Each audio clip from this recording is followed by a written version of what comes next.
আসসালামু আলাইকুম স্যার, আমার নাম রাউল রাম।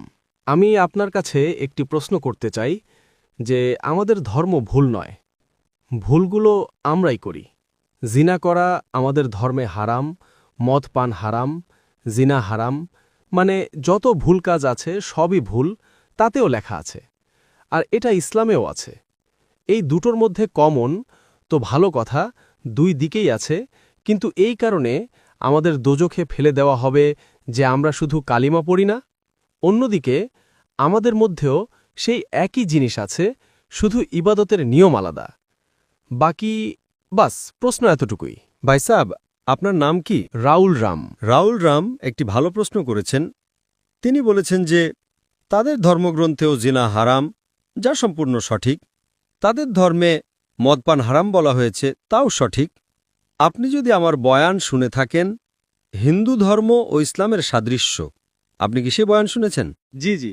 আচ্ছা, সেই বয়ানে বলা হয়েছে যে হিন্দু ধর্মে দুই ধরনের ধর্মগ্রন্থ আছে। एक श्रुति और एक स्मृति। শ্রুতি মানে সেই গ্রন্থ যা ঈশ্বরের কাছ থেকে এসেছে। ঈশ্বরের কাছ থেকে স্মৃতি হল সেই গ্রন্থ যা মানুষ লিখেছে। শ্রুতিতে আসে বেদ এবং উপনিষদ, স্মৃতিতে আসে মহাভারত, রামায়ণ, ভগবদ্গীতা, মনুস্মৃতি ইত্যাদি। আপনি যদি পড়েন ছান্দোগ্যোপনিষদে, যা শ্রুতিতে, ছান্দোগ্যোপনিষদ অধ্যায় 6 অনুচ্ছেদ 2 শ্লোক 1, नाकस्य कसिज। ঈশ্বর একজনই, দ্বিতীয় কেউ নেই। একদম ঈশ্বর একজনই, দ্বিতীয় কেউ নেই। একদম।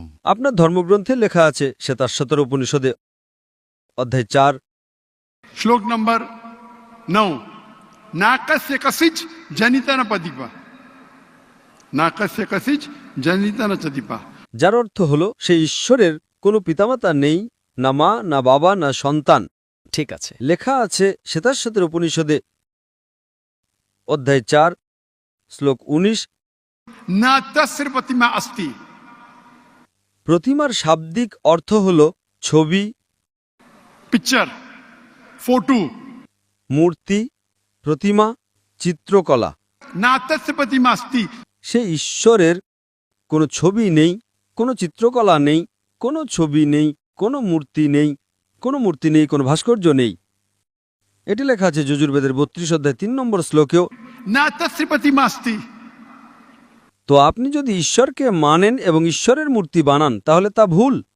আপনার ধর্মগ্রন্থ অনুযায়ী কোরআনকে দূরে রাখুন, হাদিসকে দূরে রাখুন। আপনি কি মূর্তি পূজায় বিশ্বাস করেন ভাই সাহেব? আমি তো শুধু কৃষ্ণ ভগবানের মূর্তিতে বিশ্বাস করি। অন্য দেবতা আছেন, কিন্তু তাদেরকে সিজদা করা যাবে না। শুধু কৃষ্ণ ভগবানকে সিজদা করা যায়, তার মূর্তি জায়েজ। কোথায় লেখা আছে যে কৃষ্ণ ভগবানের মূর্তি জায়েজ? কোথায় লেখা আছে? দেখুন স্যার, আমার মতে তিনি আমাদের খোদা, তাই আমিও আল্লাহকে মানি, কিন্তু আল্লাহর মূর্তি বানানো যাবে না, তবুও আমি আল্লাহকে মানি। যদি আল্লাহর মূর্তি বানানো যায়, তবে তিনি আল্লাহই নন। वलम यकुल लहु कुफुवन अहद। नारायण तकबीर। भाई আমাদের অমুসলিম ভাই আমার কাছে প্রশ্ন করছেন। তাকবীর ভালো কথা, কিন্তু এখন প্রশ্নোত্তর চলছে। তো আমার অনুরোধ যে যখন অমুসলিম ভাইরা প্রশ্ন করেন, তাদের ভয় পাওয়ানো উচিত নয়।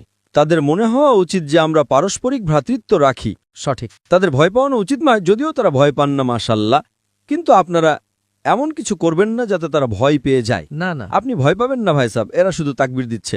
না না। তো আমাদের মতে যার মূর্তি বানানো যায় সে আল্লাহই নন, আর এটা বেদেও লেখা আছে। আপনি কি ইসকনে বিশ্বাস করেন? স্যার, সেটা কল্পনা। সেটাও আমরা জানি যে তাতে খোদা নেই, ওটা একটা কল্পনা। হ্যাঁ, আমাদের ধর্মে খোদার কল্পনা করে মূর্তি বানানো ভুল। এটাই আমি বলছি। আপনি আপনার ধর্মগ্রন্থের উপর আমল করছেন না। যদি আপনি আপনার ধর্মগ্রন্থের সঠিক আমল করেন, তাহলে আপনিও জান্নাতে যাবেন। সত্য কথা, একদম। করতে পারি না, আমরা আমাদের ধর্মকে ফলো করি। শুনুন, আমার ফর্মুলা খুব সহজ। ঠিক আছে।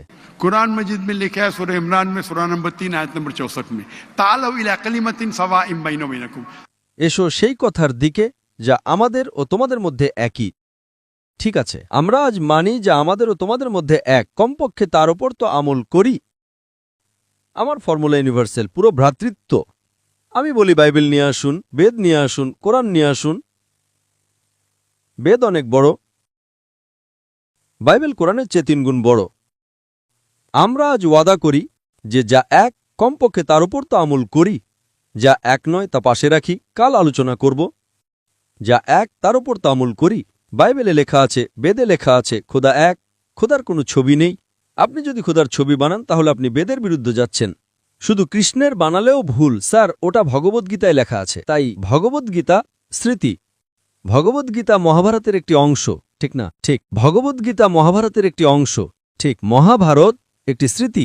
স্মৃতি শ্রুতির বিরুদ্ধে যেতে পারে না। যদি স্মৃতি ও শ্রুতির মধ্যে সংঘর্ষ হয় তবে আমরা শ্রুতিকে মানব, স্মৃতিকে নয়। বেদ এবং উপনিষদ সবচেয়ে উপরে, সঠিক। আপনারা একজন পিএইচডি শিক্ষক আছেন, তিনি কিছু বলেন, এবং একজন ব্যাচেলার। এখন আপনি পিএইচডিওয়ালা ওস্তাদের কথা মানবেন নাকি ব্যাচেলার ডিগ্রিওয়ালা ওস্তাদের কথা মানবেন? কার কথা মানবেন? কোন ওস্তাদের কথা মানবেন? PhD sir. তো আপনার পিএইচডি হলো বেদ, সঠিক। তাহলে আপনি যদি মূর্তি পূজা ছেড়ে দেন, আপনার ধর্মগ্রন্থে লেখা আছে যে একজন শেষ নবী আসবেন, এবং যদি বেদ পড়েন অথবা পুরাণ, তার মধ্যে অনেক জায়গায় লেখা আছে যে শেষ নবী হলেন মোহাম্মদ সাল্লাল্লাহু আলাইহি সাল্লাম। আপনি যদি কল্কি পুরাণ পড়েন, ভবিষ্য পুরাণও আছে, কল্কি পুরাণ, এবং আপনি আমার বয়ান শুনলে, একটি বয়ান আছে আমার, মোহাম্মদ সাল্লাল্লাহু আলাইহি সাল্লামের উল্লেখ হিন্দু ধর্মগ্রন্থে। সময় কম, তাই শুধু ছোট একটি পয়েন্ট বলবো।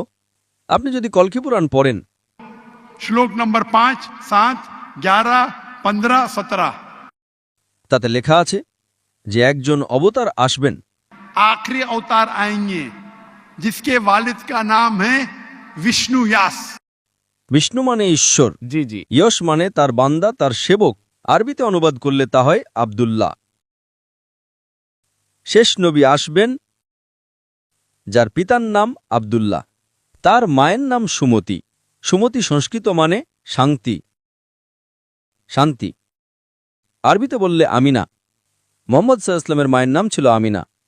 তিনি জন্ম নেবেন একটি শান্তির শহরে, মক্কায়। সেই শহরে নেতার গোত্রে জন্ম নেবেন, কুরাইশ গোত্রে। তার 4 জন ঘনিষ্ঠ বন্ধু থাকবেন। কথা হচ্ছে খোলাফায়ে রাশিদিনের। আর মোহাম্মদ সাল্লাল্লাহু আলাইহি ওয়াসাল্লামের উল্লেখ তা অনেক দীর্ঘ, 2 ঘন্টার বয়ান দিতে পারি আমি। ঠিক আছে, তো আপনি যদি আপনার ধর্মগ্রন্থে বিশ্বাস করেন তাহলে আপনাকে মানতে হবে যে শেষ নবী হলেন মোহাম্মদ সাল্লাল্লাহু আলাইহি ওয়াসাল্লাম। আপনি কি মানেন যে শেষ নবী মোহাম্মদ সাল্লাল্লাহু আলাইহি ওয়াসাল্লাম? স্যার, আমি পড়িনি, আমি এখনও সঠিকভাবে পড়িনি, তাই আমি জানি না তাতে কি লেখা আছে। পড়েননি তো ভুল কার, আমার না আপনার? কিন্তু আমাদের এখানে কোটি কোটি লোক আছে যারা আমাদের ধর্মকে ফলো করে না, তাই। হিন্দুস্থানে যখন আমার বয়ান হয় জি, তখন হিন্দুদের ভিড় এখানকার চেয়ে বেশি হয়। দেখেছি।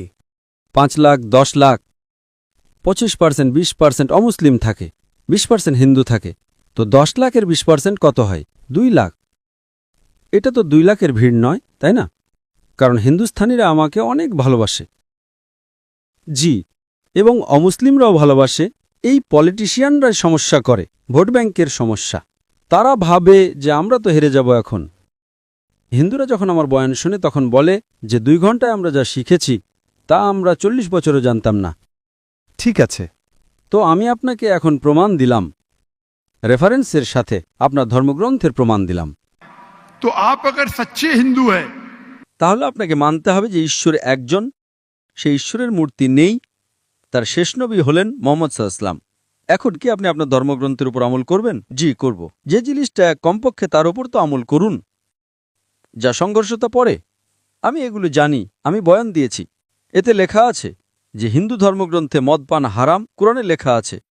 সঠিক, আপনার ধর্মগ্রন্থে এটাও লেখা আছে যে শূকরের মাংস খাওয়া হারাম।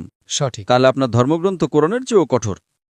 তাতে লেখা আছে যে যদি আপনি শূকরের মাংস বিক্রি করেন তাহলে পা এবং হাত, উল্টো পা এবং উল্টো হাত কাটতে হবে। এটা কোনো হাদিসে লেখা নেই, কোরআনেও লেখা নেই। আপনার ধর্মগ্রন্থ মনুস্মৃতিতে লেখা আছে যে আপনার উল্টো হাত ও উল্টো পা কাটতে হবে যদি সে শূকরের মাংস বিক্রি করে। সঠিক। তাহলে আপনি যদি সত্যিকারের হিন্দু হন, আপনার ধর্মগ্রন্থ পড়েন। আপনার ধর্মগ্রন্থে লেখা আছে যে শেষ নবী আসবেন এবং শেষ বার্তা দেবেন। শেষ নবী হলেন মোহাম্মদ সাল্লাল্লাহু আলাইহি ওয়াসাল্লাম এবং শেষ বার্তা হল কোরআন।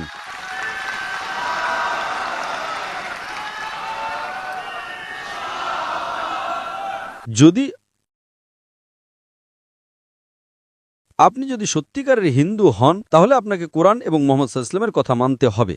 আপনি দেখেছেন হিন্দুস্তানে 1000 লোক এর মধ্যে में हिंदू इस्लाम कबूल किए। আল্লাহ হেদায়েত দিয়েছেন আমার কারণে নয়, আল্লাহ তাদের হেদায়েত দিয়েছেন। আমার বয়ানের পর অনেক লোক দর্শকের মধ্যে বা বাড়িতে আল্লাহ তাদের হেদায়েত দিচ্ছেন।